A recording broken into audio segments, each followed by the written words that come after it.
game on the road against the Giants Sunday on Fox. Although Dak has had an up and down season, the Cowboys still won the NFC East and are locked in as the number 4 seed. Dak can become a free agent after next season, and Jerry Jones said earlier this season that he'll get an extension.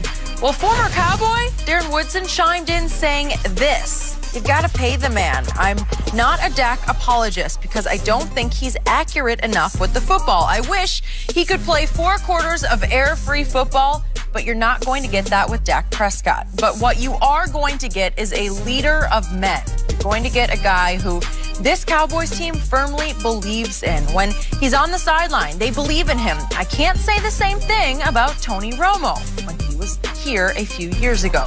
He has that it factor about him, and that's the reason why Jerry is going to pay him. Yeah, he has a lot of warts, but because of his confidence, because of his competitiveness, we're going to be able to cover up those warts at some point, and he's going to be a championship quarterback." That was a lot. Shannon, does Dak deserve to be one of the highest paid QBs? He deserves to be paid. And if you look at all the other guys, Skip Bayless, I think Dak deserves to be paid somewhere in that $25 to $28 million range. For me, Skip, I think he's a middle-of-the-road quarterback, and I've said this on several occasions. I think he's a good quarterback. I don't think he's tier 1. I don't think he's elite. I think he's somewhere between 12 and 15. I can get to, off the top of my head, 10 quarterbacks easy that I'm taking in front of Dak Prescott. And I don't think you would disagree with, a lot. Well, you would, just because. But anyway, I think the thing is we have a body of work on Dak. So he's 48 games into his career. He has 2 division titles. I think that's a larger body of work than what people have on Jimmy Garoppolo, and they gave him $27 million. Okay. Alex Smith got $23 million. He's a little longer. Yep. So I don't have a problem, Skip, with them paying him. The question is, and I think with everybody, and I don't want to get into semantics, well, this, the position of quarterback and a yada, yada, yada. The question is Jerry going to give him the 25 to 28, which is the upper level, but it's the upper level of the quarterbacks, or does he fall in that range, $20 million to $22, $23 million, the Alex Smith range? I think Dak Prescott deserves, and Skip, I'm one of his harshest critics because, like I said, I think there are times that he turns the ball over too much. I think he holds the ball too long, and you hear, he said accuracy. If you notice, when everybody talks about Dak Prescott, Skip, what the first thing come out is that A word, and not the bad one. They talk about his accuracy, So Troy said it. You've called him all kinds of. No, don't call him about it. No, don't do that, Skip. So do I think he deserves to be paid? Yes, I think he deserves to get $25, $28 million a year. But where I'm going to push back on Darren Woodson, where I'm going to disagree with him, is that I believe those guys in our locker room did believe Tony Romo that could bring them through anything. And the thing was, Skip, the difference is that what you love so much about Tony Romo is what you despised about him. Because his risk-taking. He had no conscience. Like you said, the game that perfectly illustrates that. He's playing a flawless game against the Denver Broncos about 5 years ago, Skip. He's flawless. Beyonce would be proud of him. Flawless. He woke up like that. True. 507 yards, 5 touchdowns. Yep. Ooh, he gonna win the game. It's a tie ball game, Skip. Tony Romo gonna ride off in the sunset, and everybody's gonna remember the game. Just like you remember the Alamo, remember the Titan. This was the Alamo. That's what happened. It was the Alamo. And Skip Bayless, he had his part. He was all good. I can imagine how he was. I was happy. I didn't know he was. And then all of a sudden, he hit the floor. Threw it right to Danny Trevathan. Ernest, can you believe what he did? Danny Trevathan wears an orange-colored jersey, right? Yeah. Yes. Skip, Tony Romo has the 17th most comebacks in NFL history. So I do believe that his teammates believe that no matter how far they were behind, Tony Romo could bring them back. And so I'm going to push back on D. Wood with that one. He did play with him briefly. Yes, Darren did. yes, so he has a pretty good vibe. But here's the thing. But when he played with him, Tony was just coming. He was really, really young, really, really raw. That wasn't towards the end, Tony Romo that could do the miraculous thing that he could spin around. Remember, J.J. Watt had him for a sack, and he spun around, got up out of it, and threw a touchdown, and everybody was loving him. But I believe Dak deserves to be paid somewhere between $25 and $28 million. His large body of work lets you know what you're getting. You know exactly what you're getting with him, Skip. You're not going to get Mahomes in the 48 touchdowns. You're not going to get a guy that throws 40 touchdowns. That's not who he is. But you know what you're going to get with Dak Prescott, and I do believe he deserves to be compensated. So, I don't know what top dollar is, but whatever top dollar is, Dak Prescott has earned it. He 30+ million is top dollar. You believe that? 30 plus. Whatever it is, whatever the market bears, that's what he deserves. He will win a championship for the Dallas Cowboys. And I don't just agree with what my friend Darren Woodson said. I've said all the same things over and over and over again on this show. Dak Prescott's intangibles, which I've tried to explain to you, are at least as strong, if not stronger, than his tangibles.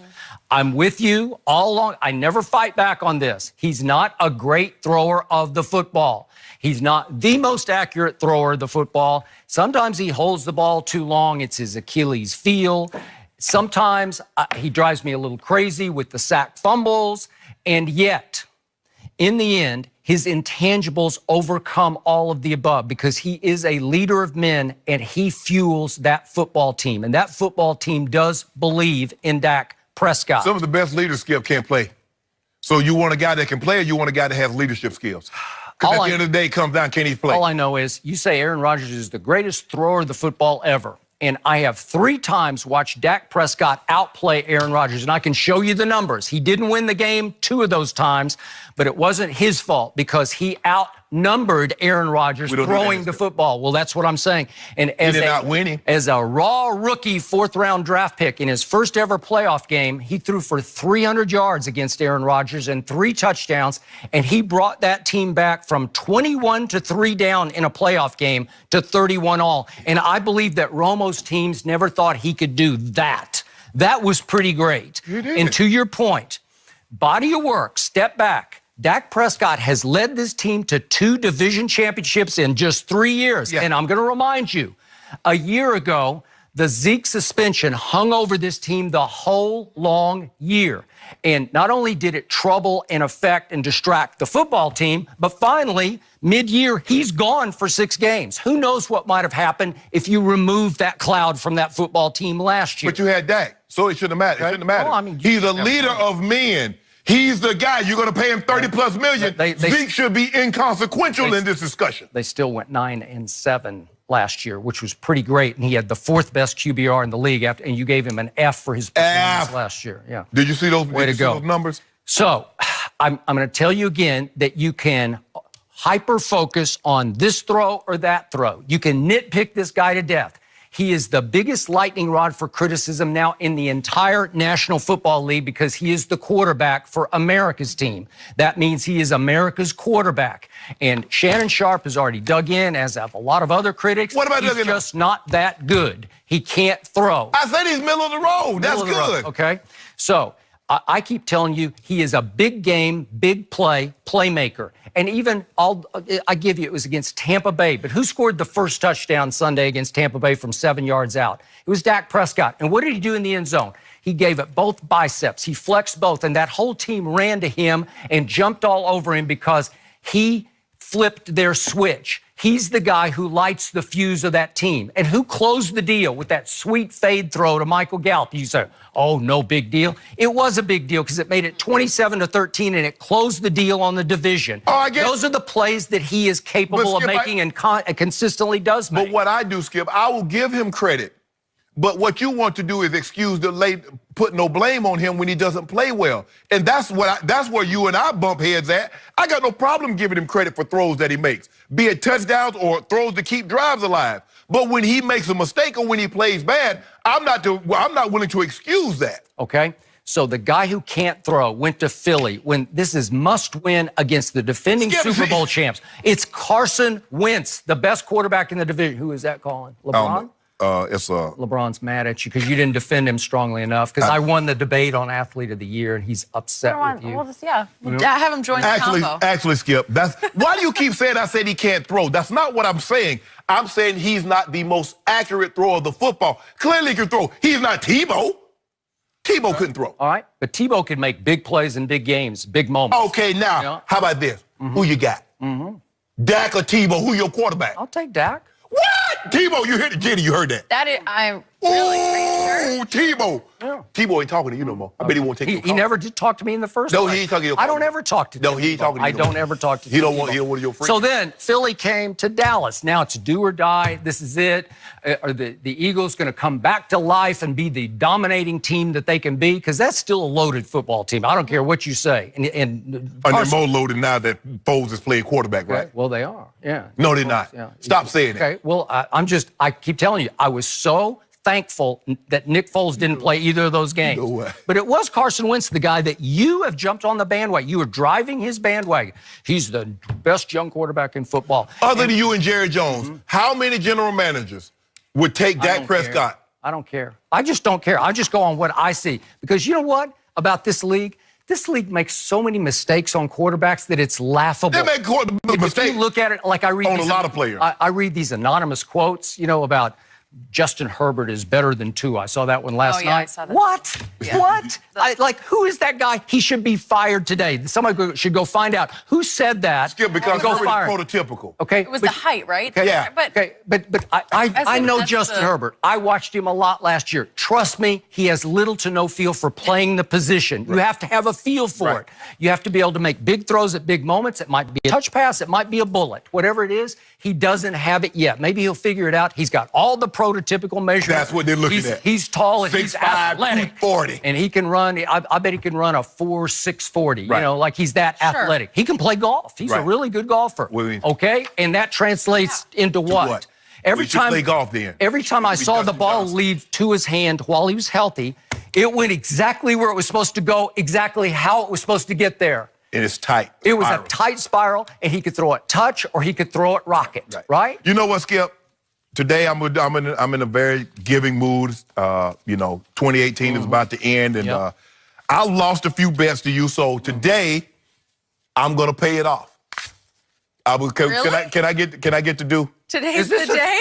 No, it ain't no joke. Can I get to do? This is it? Can I get to? Oh my God! Is that it? That's it. That's all you get? That's not 17 cases. Yes, it is. Jenny, does that look like 17 cases? First of all, you only drink 6-packs because you only drink bottles. So this is 17. Actually, it's like 50 bottles. Okay. So where are we at then? Yeah. 17. It's 12 6-packs. That's 72. 17. Okay. I'll accept it. You'll accept? Yeah. Okay. Wow. Well, I have to. I'm on TV. It's the end of the year. We're going to end 2018. I'm a humanitarian. Right. But I'm going to get it back. Huh? I'm going to get it back in the playoffs. The reason. So don't drink it all. Okay. That I accepted this. Does this qualify me for male athlete of the year? No. Because I'm a good guy? No.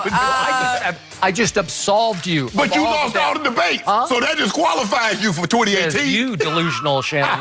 He lost all the debates. I'm impressed that you did this. Look at well this. done. Well done. Let's start the new year That'll get me through a couple of shows, right? A couple? That should get you through 6 months. Are you guys betting on Oklahoma, Alabama? Yes. No. Yes, Okay, come on. we decided I can't on bet that? against my team. Okay, well, can't do we're it. going to talk about that game next, and maybe we'll have some more dew on the line. Stay with us. We'll be right back.